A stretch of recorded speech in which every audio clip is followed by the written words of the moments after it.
Cancer എന്ന മഹാരോഗം എന്റെ ജീവിതത്തിലേക്ക് കടന്നു വന്നു. എനിക്ക് 2 കുഞ്ഞു മക്കളാണ്. ഒരാൾക്ക് 5 വയസ്സും ഒരാൾക്ക് 3 വയസ്സും. എന്ത് ചെയ്യണമെന്ന് എനിക്കറിയില്ല. എല്ലാവരും ചോദിക്കണ പോലെ ഞാൻ ഡോക്ടറോട് ചോദിച്ചു, എനിക്ക് ജീവിക്കാൻ പറ്റുമോ, എനിക്ക് ആയുസ് ഉണ്ടാവോ, എന്റെ അസുഖം മാറുമോ? ഡോക്ടർ പറഞ്ഞു ക്യാൻസർ ഇസ് ഇൻക്യൂറബിൾ.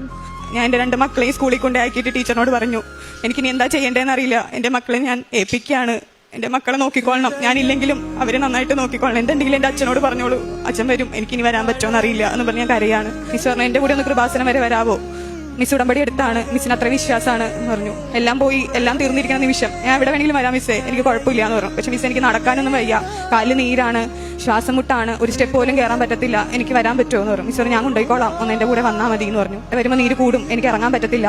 മിസ് പറഞ്ഞു ഞാൻ പിടിച്ചിറക്കാം, അകത്ത് കയറി ഇരിക്കാം നമുക്ക് എന്ന് പറഞ്ഞു. അങ്ങനെ ഡാർലി മിസ് എന്നെ ആൾക്കാരുടെ അകത്ത് കൊണ്ടുവന്ന് ഇരുന്ന് ഞാൻ കാല് നീട്ടുമ്പോൾ എന്റെ കാലിൽ നീരില്ല. എനിക്ക് ആകെ അതിശയം, ഞാൻ ഇവിടെ വന്ന് കാല് കുത്തിയുള്ളൂ, എന്റെ നീര് എവിടെ പോയി?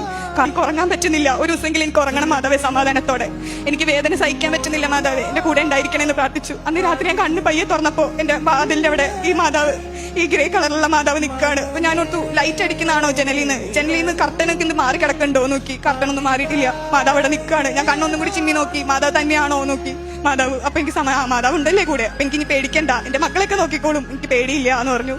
അങ്ങനെ അന്ന് ഞാൻ സമാധാനത്തോടെ കിടന്നുറങ്ങി.